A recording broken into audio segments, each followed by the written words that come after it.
ಈ ವೀರಗಲ್ಲಿನಲ್ಲಿ ಕೈ ಎತ್ತಿರುವ ಸ್ತ್ರೀಯ ಬಲಗೈ ತೋಳಿನ ಚಿತ್ರವಿದೆ. ವೀರ ಮರಣ ಹೊಂದಿದಂತಹ ವೀರನ ಹೆಂಡತಿ ಸತಿ ಹೋದ ಸಾಕ್ಷಿಗಾಗಿ ಈ ಕೆತ್ತನೆ ಮಾಡಲಾಗಿದ್ದು,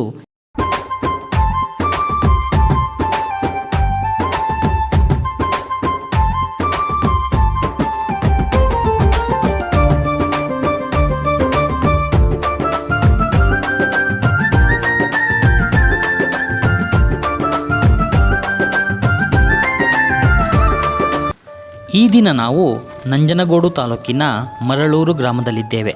ಈ ಮರಳೂರು ಮಾರಮ್ಮ ದೇವಾಲಯದ ಬಳಿ ರಾವಳೇಶ್ವರ ಶಿಲ್ಪ, ಕುಮಾರರಾಮನ ಶಿಲ್ಪ, ಒಕ್ಕೈ ಮಾಸ್ತಿ ವೀರಗಲ್ಲುಗಳು, ಹೋರಾಟದ ದೃಶ್ಯವಿರುವ ವೀರಗಲ್ಲುಗಳು, ಹೀಗೆ ಹಲವಾರು ವೀರಗಲ್ಲುಗಳಿದ್ದು ಅದರಲ್ಲಿ ಒಂದು ವಿಶಿಷ್ಟ ವೀರಗಲ್ಲಿದ್ದು ಅದರ ಬಗ್ಗೆ ತಿಳಿದುಕೊಳ್ಳೋಣ. ಈ ವೀರಗಲ್ಲು 3 ಹಂತಗಳನ್ನು ಒಳಗೊಂಡಿದ್ದು ಸುಮಾರು 4 ಅಡಿ ಎತ್ತರ ಮತ್ತು 3 ಅಡಿ ಅಗಲವಿದೆ. ಮೊದಲನೇ ಹಂತದಲ್ಲಿ ಕಲ್ಲಿನ ಬಲಭಾಗಕ್ಕೆ ವೀರನು ಖಡ್ಗ ಗುರಾಣಿ ಹಿಡಿದು ಶತ್ರುಗಳನ್ನು ಸಂಹಾರ ಮಾಡಲು ಮುನ್ನುಗ್ಗುತ್ತಿದ್ದಾನೆ.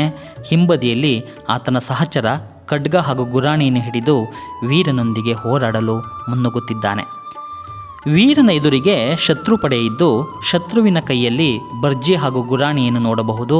ಆತನ ಹಿಂದೆ ಅಶ್ವದಳ ಹಾಗೂ ಕಾಲ್ದಳದ ಸೈನ್ಯವನ್ನು ನೋಡಬಹುದು.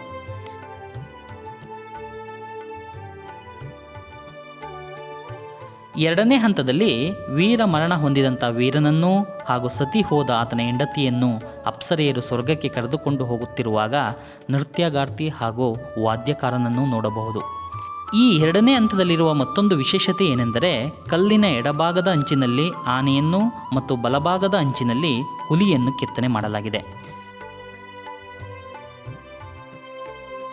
ಇನ್ನು 3ನೇ ಹಂತವು ಸ್ವರ್ಗದ ಪರಿಕಲ್ಪನೆಯಾಗಿದ್ದು ಮಧ್ಯಭಾಗದಲ್ಲಿ ಶಿವಲಿಂಗವಿದೆ. ಶಿವಲಿಂಗದ ಬಲಭಾಗಕ್ಕೆ ನಂದಿಯನ್ನು ನೋಡಬಹುದು. ನಂದಿಯ ಹಿಂದೆ ವ್ಯಕ್ತಿಯೊಬ್ಬ ಶಂಖ ಊದುತ್ತಿದ್ದಾನೆ.